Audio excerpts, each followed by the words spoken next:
16 de diciembre de 1944. Madrugada fría en Monschau, Alemania. La tierra helada vibraba con cada salva de artillería estadounidense que cruzaba el cielo. Pero esa mañana había algo distinto, algo que helaba la sangre más que el propio invierno. Los obuses no caían sobre el suelo ni estallaban entre los árboles. Explotaban en el aire, exactamente encima de las posiciones alemanas que avanzaban, y descargaban una lluvia mortal de fragmentos de acero que ningún pozo de zorro, ningún tronco ni ningún repliegue del terreno podía detener. Los soldados de la 326ª División Volksgrenadier, muchos de ellos veteranos curtidos en el frente del Este, se encontraron de pronto frente a algo que escapaba a toda su experiencia bélica. Aquello no era el fuego de artillería que conocían. Los impactos predecibles, las zonas seguras, el refugio que ofrecían las trincheras profundas. Era la muerte cayendo desde arriba con una precisión casi matemática, como si el cielo mismo se hubiera vuelto enemigo. En ese preciso instante, el coronel Oskar Alfred Axelsen, jefe del 406º Grupo de Artillería, acababa de tomar una de las decisiones más trascendentales y, al mismo tiempo, más irreglamentarias de toda la batalla de las Ardenas. Sin pedir permiso a ningún superior y saltándose órdenes expresas, mandó cargar en sus cañones proyectiles equipados con el secreto mejor guardado del arsenal aliado, los espoleta de proximidad o VD-Fuse. Aquellos pequeños aparatos, que incorporaban un minúsculo radar capaz de medir la distancia al objetivo y hacer explotar el obús a la altura perfecta, multiplicaban por 50 la letalidad de la artillería convencional. En los bosques nevados de las Ardenas, las ecuaciones de la muerte estaban a punto de reescribirse por completo. Lo que los soldados alemanes no podían saber era que acababan de toparse con un arma tan revolucionaria que no solo cambiaría el curso de esa batalla, sino la propia naturaleza de la guerra moderna. La tormenta se había desatado. La operación Wacht am Rhein, Vigilia sobre el Rin, había comenzado con enormes expectativas para la Wehrmacht. Era la última gran apuesta de Hitler, 200.000 hombres, 1.000 tanques y casi 2.000 piezas de artillería concentrados en absoluto secreto entre la niebla y los densos bosques de las Ardenas. El Führer había prometido a sus generales que aquella ofensiva partiría en dos a los ejércitos aliados, reconquistaría Amberes y daría un giro radical a una guerra que se les escapaba de las manos. El bombardeo inicial, a las 5:30 del 16 de diciembre, logró una sorpresa táctica absoluta.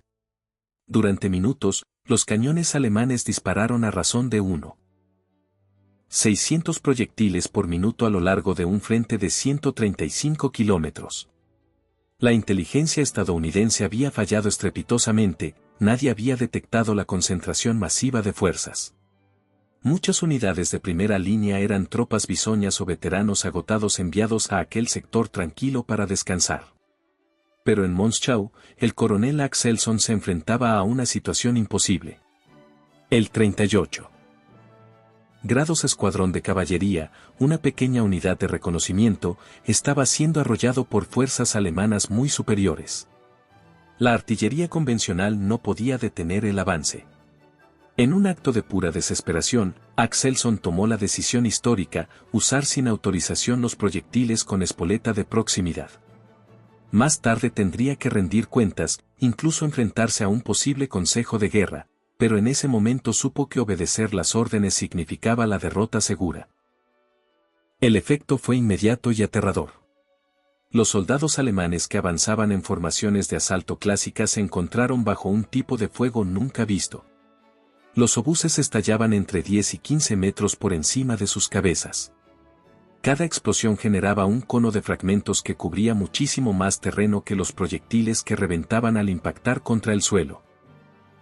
Los veteranos que sabían cómo protegerse del fuego convencional fueron abatidos dentro de sus propios pozos, detrás de los árboles, en los canales de drenaje. Cualquier sitio donde buscaran refugio se convirtió en una trampa mortal.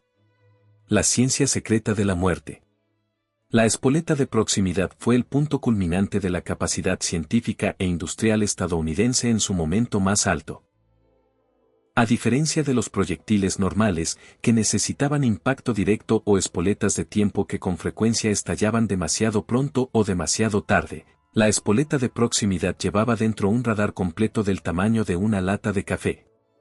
En su interior, los ingenieros americanos habían logrado meter 130 componentes electrónicos, incluyendo 4 o 5 tubos de vacío miniaturizados, capaces de soportar una aceleración de 20.000 g al ser disparados.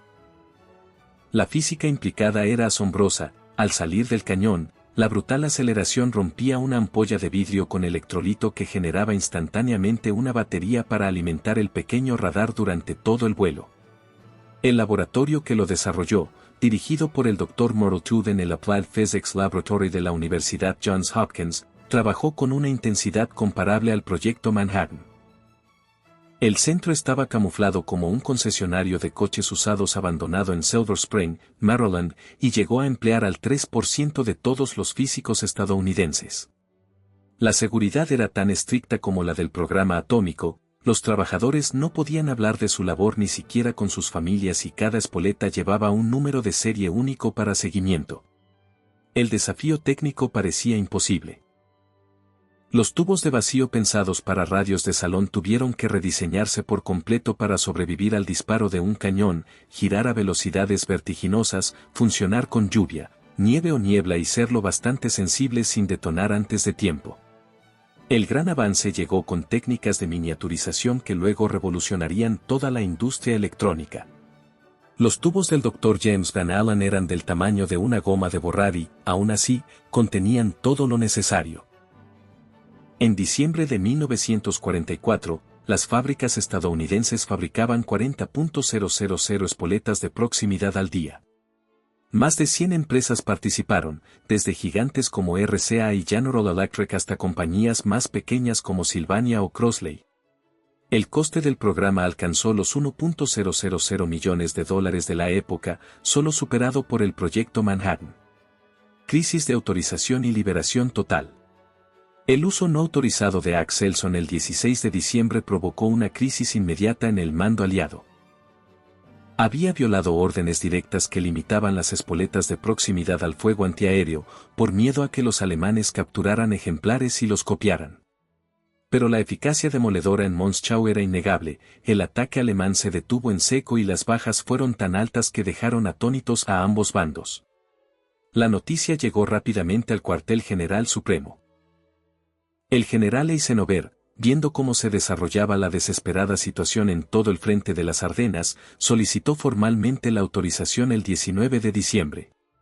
2 días después, el 21, todas las restricciones quedaron levantadas y las espoletas de proximidad se liberaron para uso general en combate terrestre en toda la batalla. La distribución posterior demostró la superioridad logística estadounidense. En cuestión de días, los proyectiles llegaron a las unidades de artillería de todo el sector.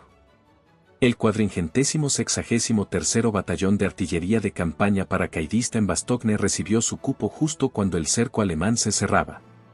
El 420º Batallón de Artillería Blindada, con sus obuses autopropulsados M7 Priest, empezó a emplearlos para defender los accesos noroeste. El 969º Batallón de Artillería, una unidad afroamericana al mando del teniente coronel Hubert D. Barnes, los usó con efectos devastadores al suroeste de Bastogne. Todas las unidades descubrieron lo mismo: las espoletas de proximidad convertían la artillería en un arma decisiva, no solo de apoyo. Los observadores avanzados ya no tenían que ajustar el tiro con tanta precisión, la espoleta encontraba sola la altura óptima. La precisión requerida bajaba y la letalidad se multiplicaba exponencialmente. Bastogne, rodeados, pero superiores. El asedio de Bastogne ofreció la demostración perfecta del poder de las espoletas de proximidad en combate defensivo. La 101ª División aerotransportada, completamente cercada y en clara inferioridad numérica, mantuvo el crucial cruce de caminos contra repetidos asaltos alemanes. Su apoyo artillero incluía al 463º Batallón paracaidista con obuses de 75 mm capaces de disparar proyectiles VT. Entre el 19 y el 31 de diciembre, el 463º disparó exactamente 7.676 granadas. No todas llevaban espoleta de proximidad por limitaciones de suministro, pero las que sí lo hicieron causaron efectos físicos y psicológicos devastadores.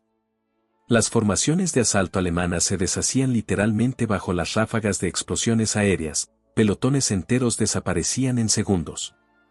El ataque alemán del 22 de diciembre, tras la famosa respuesta «Nats» del general McAuliffe a la rendición exigida, mostró el arma en toda su crudeza. La infantería alemana avanzaba por campos nevados en formaciones tradicionales y quedó atrapada al descubierto. Los proyectiles con espoleta de proximidad estallaban encima de ellos con una sincronía perfecta, creando patrones superpuestos de destrucción sin zonas seguras. El 969º Batallón Afroamericano jugó un papel igualmente crucial. Sus obuses de 155 milímetros crearon un anillo de muerte alrededor del perímetro de Bastogne que los alemanes encontraron infranqueable. Las granadas más grandes, al estallar a 15 a 20 metros de altura, cubrían áreas enormes con fragmentos letales. Prisioneros alemanes contaron después que muchas unidades perdían cohesión antes de llegar a las líneas americanas, los soldados huían despavoridos ante explosiones que parecían perseguirlos. La matanza del río Shur. Quizás la demostración mejor documentada del poder letal de las espoletas de proximidad tuvo lugar en el río Shur, cerca de Echternach, los días 25 y 26 de diciembre. El general George S. Patton, cuyo tercer ejército avanzaba hacia el norte para romper el cerco de Bastogne, fue testigo directo y lo narró en sus memorias la guerra tal como la conocí. Un batallón alemán intentó cruzar el río medio congelado creyéndose protegido por la oscuridad y la niebla. Con artillería convencional habría sido necesario ajustar el tiro, dando tiempo a los alemanes a completar el cruce o buscar cobertura. Pero con las espoletas de proximidad no hizo falta ajuste alguno. Patton escribió: «Pillamos a un batallón alemán cruzando el Shur». La nueva munición de posición fue devastadora. Los obuses estallaban en el aire encima de ellos. No tenían dónde correr, el río a su espalda, nuestro fuego delante y arriba. Cuando cesó el bombardeo, contamos 702 cadáveres. Esa cifra, 702 muertos contados uno a uno, es una de las pocas estadísticas absolutamente precisas del efecto de esta arma. Un batallón entero dejó prácticamente de existir en minutos sin posibilidad alguna de defensa o huida. El impacto psicológico se extendió por todas las unidades alemanas del sector, muchos soldados se negaron a intentar nuevos cruces de río. La guerra en los bosques transformada. Los densos bosques de las Ardenas, que los alemanes consideraban su mejor aliado para ocultarse, se convirtieron en trampas mortales cuando entraron en escena las espoletas de proximidad. En terreno abierto, una explosión a 10 a 15 metros ya era letal. Pero en el bosque el efecto se multiplicaba. Las ráfagas aéreas rompían las ramas de los árboles y generaban miles de astillas de madera que viajaban a cientos de metros por segundo. Aquellas astillas, algunas del tamaño de un antebrazo, resultaban tan mortales como los propios fragmentos metálicos. Las posiciones defensivas tradicionales, refugiarse detrás de troncos gruesos, cavar pozos bajo raíces, quedaron obsoletas.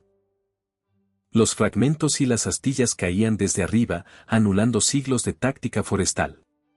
Las unidades de artillería americanas descubrieron pronto ese factor multiplicador. Un solo obús de 155 milímetros con espoleta de proximidad que estallara sobre la copa de los árboles podía limpiar de vida un área del tamaño de una pista de tenis. La combinación de fragmentos metálicos y astillas de madera creaba una zona de muerte de 360 grados imposible de eludir. Los alemanes, expertos en combate en bosque, vieron cómo su experiencia perdía todo valor. Si se dispersaban para evitar bajas concentradas, quedaban más expuestos al enorme radio de acción. Si se agrupaban para apoyarse mutuamente, un solo proyectil podía eliminar escuadras enteras. No existía respuesta táctica correcta ante aquella nueva amenaza. Supremacía técnica en acción. El funcionamiento de la espoleta de proximidad parecía ciencia ficción a los soldados de 1944. Cada una llevaba un pequeño transmisor de radio que operaba entre 180 y 220 MHz y emitía ondas constantemente. Esas ondas rebotaban en el suelo, los árboles, los vehículos o los propios cuerpos humanos. A medida que el proyectil se acercaba al objetivo, la señal reflejada se hacía más fuerte. Cuando alcanzaba una intensidad predeterminada, correspondiente a la altura óptima de explosión, un interruptor electrónico activaba la detonación. Todo el sistema tenía que funcionar bajo condiciones que destruirían cualquier electrónica normal, aceleraciones de 20.000 G, giros vertiginosos, temperaturas que iban desde los 1.600 grados centígrados dentro del cañón hasta decenas bajo cero en la cima de la trayectoria. Y aún así, los delicados tubos de vacío, protegidos por sistemas de amortiguación revolucionarios, funcionaban con más del 80% de fiabilidad. Las alturas óptimas se habían calculado tras miles de pruebas en el campo de pruebas de Aberdeen. Para los obuses de 105 milímetros, la artillería divisionaria estándar, lo ideal eran 9 a 10 metros. Los de 155 milímetros alcanzaban su máxima letalidad a 15 a 18 metros.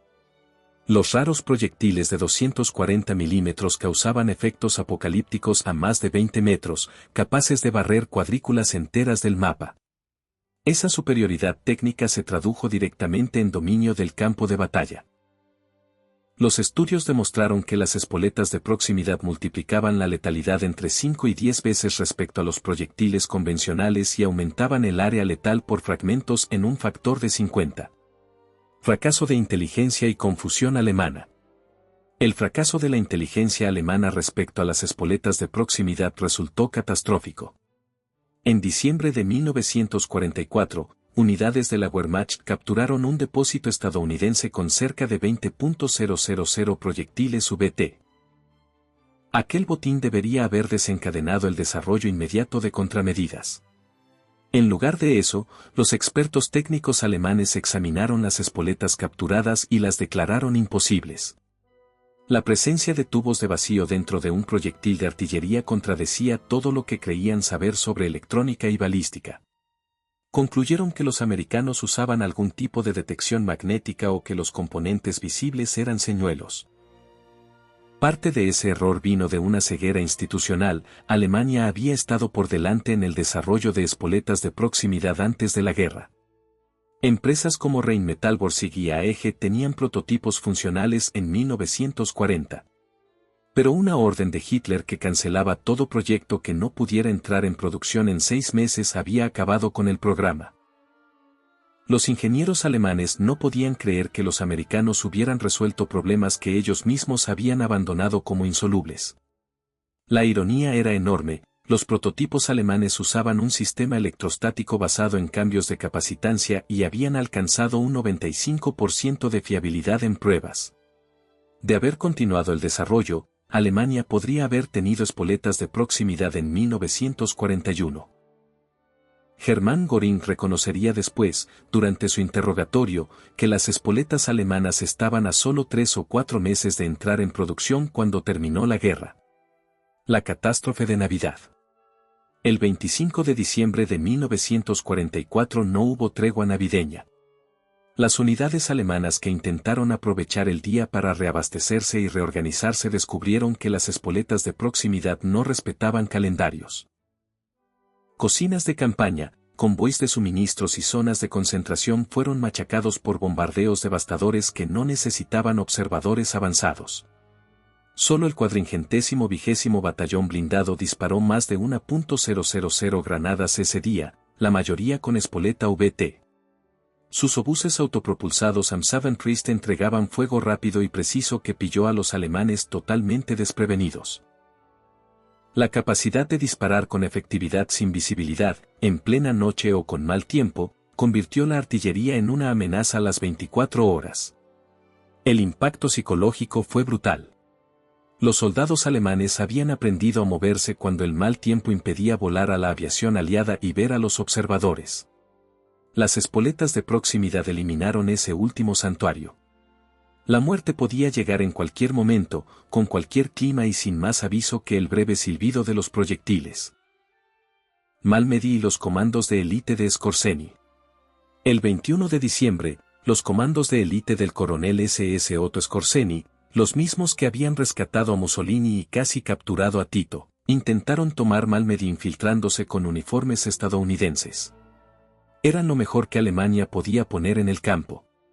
Se encontraron con fuego de artillería VT que transformó sus disfraces en sudarios. Los obuses estallaban encima de ellos con una precisión sobrenatural, como si detectaran a los impostores. Aunque las cifras exactas de bajas siguen siendo discutidas, el ataque fracasó de forma catastrófica y puso fin a las operaciones ofensivas de Skorzeny.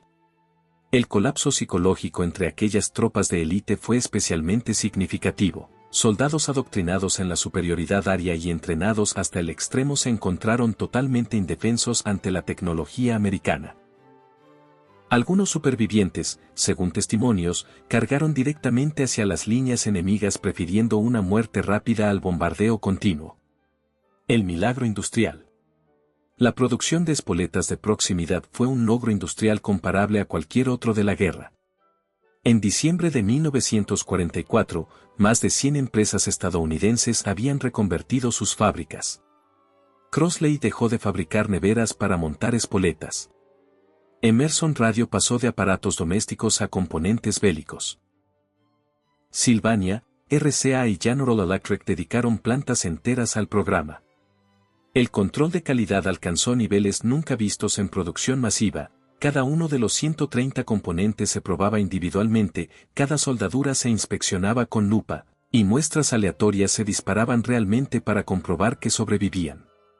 La tasa de rechazo era implacable. La mano de obra, mayoritariamente mujeres, mantuvo esa precisión trabajando turnos de 12 horas 6 días a la semana sin saber exactamente qué fabricaban por compartimentación de seguridad. Solo sabían que era vital para ganar la guerra. En diciembre de 1944 producían una espoleta cada 2 segundos, día y noche. El coste por unidad había caído de $732 en 1942, más que el sueldo anual de un obrero, a solo $18 manteniendo la calidad. Eso permitió fabricar 22 millones de espoletas durante la guerra, de las cuales 200.000 se emplearon solo en la batalla de las Ardenas. La aritmética de Patton. El general Patton entendió mejor que nadie el valor de las espoletas VT. Su tercer ejército las usó como arma de ruptura. Su jefe de artillería, general de brigada Edward Williams, desarrolló tácticas específicas, concentraciones Time on Target con espoletas de proximidad, donde docenas de baterías disparaban al unísono para que todos los proyectiles llegaran a la vez. Cuando decenas de obuses VT estallaban simultáneamente a la altura perfecta, el efecto era apocalíptico. Los soldados alemanes lo llamaban el toque de campanas de la muerte. Entre el 22 y el 29 de diciembre, el tercer ejército disparó 50.000 proyectiles con espoleta de proximidad. Los resultados fueron decisivos para quebrar la resistencia alemana y abrir el corredor hacia Bastogne. El propio Patton escribió, el divertido fusible ganó la batalla de las Ardenas para nosotros.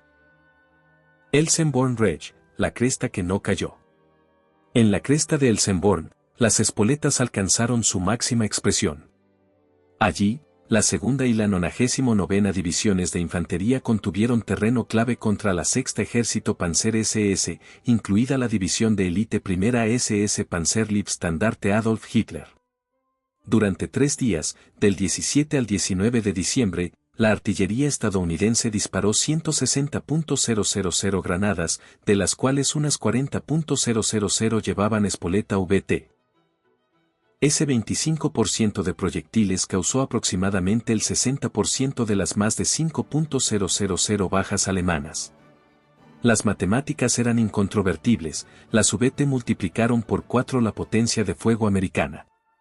Los ataques alemanes, lanzados una y otra vez cuesta arriba por pendientes boscosas, se estrellaron contra murallas de acero en el aire.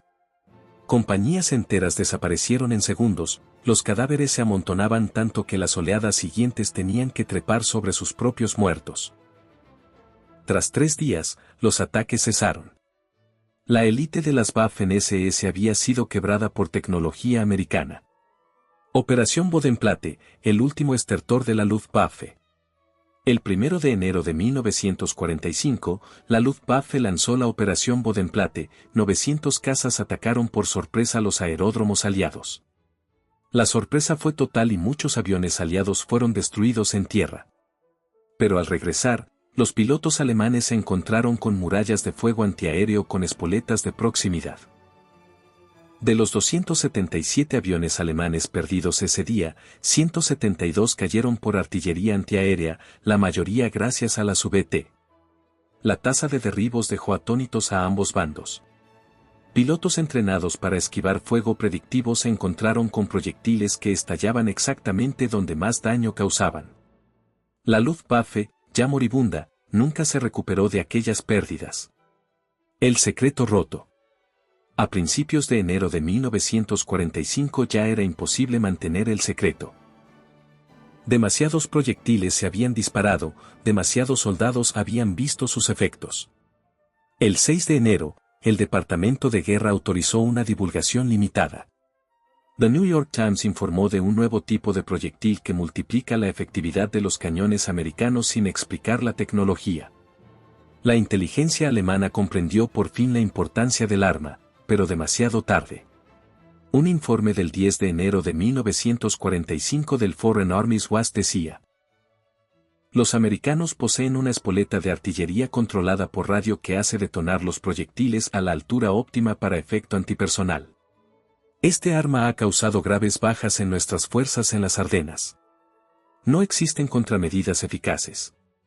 Evaluación del impacto estratégico. Los análisis de posguerra confirmaron el efecto decisivo de las espoletas de proximidad. El mariscal de campo Gerd von Rundstedt declaró: la espoleta de proximidad fue decisiva.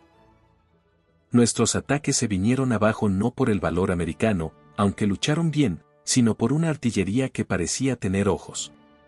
El general Hasso von Manteuffel, comandante del Quinto Ejército Panzer, testificó: la artillería americana era el terror de nuestros soldados, especialmente los nuevos proyectiles que estallaban en el aire.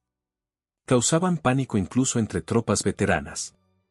Las cifras hablan solas: 200.000 proyectiles VT disparados, responsables de entre 15.000 y 20.000 bajas alemanas, hasta el 20% del total de pérdidas germanas en la batalla. El arma logró entre 5 y 10 veces más efectividad que la munición convencional sin necesidad de observación en mal tiempo. El coste humano. Tras cada estadística había tragedias humanas. Soldados alemanes, muchos adolescentes reclutados en los últimos meses de guerra, murieron de formas que la guerra tradicional nunca había imaginado. Abatidos por armas que parecían inteligentes, que los encontraban donde quiera que se escondieran. También los trabajadores americanos pagaron su precio: accidentes de fábrica silenciados por seguridad, colapsos nerviosos por estrés y agotamiento en Crossley, Emerson y otras plantas. Fabricaron armas de letalidad sin precedentes sin saber qué hacían, cargando ese peso en silencio obligado. Pero la ecuación moral de la guerra nunca es sencilla. La batalla de las Ardenas costó 19.000 vidas americanas. Sin las espoletas de proximidad, ¿cuántas más habrían caído? ¿Cuánto más habría durado la guerra? ¿Cuántas víctimas más del Holocausto habrían muerto en los campos mientras las batallas se prolongaban? Cada día que la guerra se acortaba podía salvar miles de vidas en los campos de concentración. Legado tecnológico. El programa de espoletas de proximidad generó avances que transformaron la tecnología de posguerra. Los tubos de vacío miniaturizados sentaron las bases de la electrónica moderna. Los procedimientos de control de calidad se convirtieron en estándares industriales. Los métodos de coordinación entre cientos de proveedores fueron pioneros en gestión de cadenas de suministro. James Van Allen aplicó su experiencia en miniaturización a instrumentos de satélites y descubrió los cinturones de radiación de la Tierra. Los principios de radar evolucionaron hacia sistemas actuales. El concepto de sensores autónomos que toman decisiones propias se convirtió en la base de misiles guiados y, finalmente, de todas las armas inteligentes. Cada munición guiada con precisión que existe hoy desciende directamente de la espoleta de proximidad, la primera arma capaz de percibir su entorno y decidir cuándo detonar. Recuento final. La batalla de las Ardenas terminó el 25 de enero de 1945 con las fuerzas alemanas en plena retirada. La última gran ofensiva de Hitler había costado a Alemania cerca de 100.000 bajas sin conseguir nada. Las pérdidas americanas fueron 75.000, incluyendo 19.000 muertos. La espoleta de proximidad se había demostrado no solo un arma, sino una herramienta decisiva para ganar la guerra. El propio Eisenhower dijo que si los alemanes hubieran tenido esa tecnología, el día D habría sido extremadamente difícil, quizá imposible. No fue solo una mejora de artillería. Fue una tecnología revolucionaria que cambió para siempre las matemáticas de la guerra. Los soldados alemanes que enfrentaron aquellos proyectiles vivieron algo sin precedentes, la muerte entregada por obuses que parecían inteligentes, que los encontraban en cualquier lugar, que convertían el propio aire en zona letal. Su experiencia marcó el paso definitivo de la guerra al terreno tecnológico. Desde la primera utilización no autorizada del coronel Axelson el 16 de diciembre de 1944 hasta el empleo sistemático de 200.000 proyectiles en las Ardenas, las espoletas de proximidad demostraron que la innovación científica puede otorgar ventaja militar decisiva. La conjunción de capacidad industrial americana, genio científico y adaptación táctica creó un arma que ayudó a decidir el resultado de la guerra. La historia de la espoleta de proximidad es, en último término, una historia de transformación, tecnológica, táctica y humana. Demostró que una democracia industrial podía producir armas de efectividad devastadora, que la innovación podía superar la desventaja numérica, que el bando con ciencia superior probablemente prevalecería. Aquellas lecciones no solo determinaron el final de la Segunda Guerra Mundial, sino toda la estructura de la guerra posterior. En los bosques helados de las Ardenas nació de verdad la era de la guerra tecnológica. Las ecuaciones de la muerte fueron reescritas por pequeños radares dentro de proyectiles de artillería, cambiando para siempre la forma en que los seres humanos se matan entre sí. Los soldados alemanes que cayeron bajo las ráfagas aéreas de proximidad no fueron solo víctimas de una batalla concreta, sino de una revolución militar que sigue configurando nuestro mundo hoy.